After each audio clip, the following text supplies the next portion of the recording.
Begin transmission. Greetings. We are anonymous, also known as the Collective. Today's date is Monday, December 29th, 2025. This is a message for every American, every patriot and every Christian. Christians are being persecuted, openly, legally, culturally, and the nation yawns. Churches are mocked. Beliefs are labeled dangerous. Scripture is treated like contraband. Faith is reduced to a punchline or a problem to be managed. And yet the country that once claimed "In God we trust" can barely muster a shrug. No marches. No unified outrage. No line in the sand. Is it any wonder people ask how the end days play out? We've been warned for thousands of years what complacency looks like. We are learning just how destructive complacency can be. It isn't tanks in the streets at first. It's silence. It's distraction. It's comfort. It's people convincing themselves that posting an opinion online is the same thing as standing for something in real life. If someone wants to save the rainbows, millions show up in D.C. We have become a nation of complainers instead of defenders. Keyboard warriors. Armchair patriots. Experts in outrage, novices in sacrifice. Everyone has something to say, until saying it costs them something.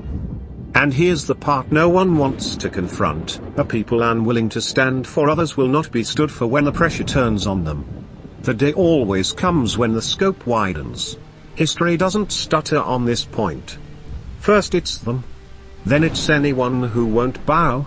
And finally it's everyone. When they come for the comfortable, who will be left to come to their aid? Where did the patriots go, the ones who understood that freedom requires courage, not just complaints? The ones with the 3% profiles who talk the tree of liberty talk?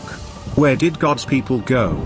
The ones who knew faith wasn't meant to be hidden when it became inconvenient. The ones who claim faith strong enough to resist the mark of the beast?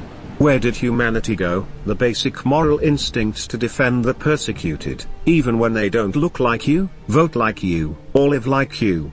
The ones that are so concerned about Epstein but not that Christians are being slaughtered. This isn't about politics.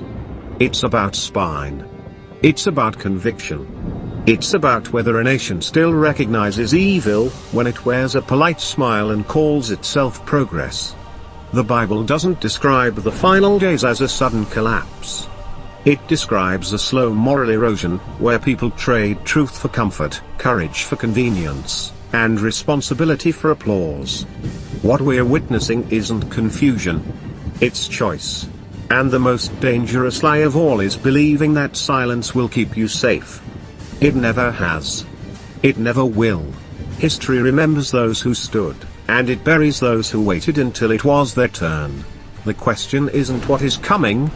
The question is, when the moment demands something of you, will you still be sitting comfortably, or will you finally stand? When judgment comes, do you think they were Democrats, or they were Republicans will be an acceptable answer? We are the voice of the silent. We are the eyes of the blind. We are anonymous. We are legion. We do not forgive. We do not forget. Expect us. End transmission.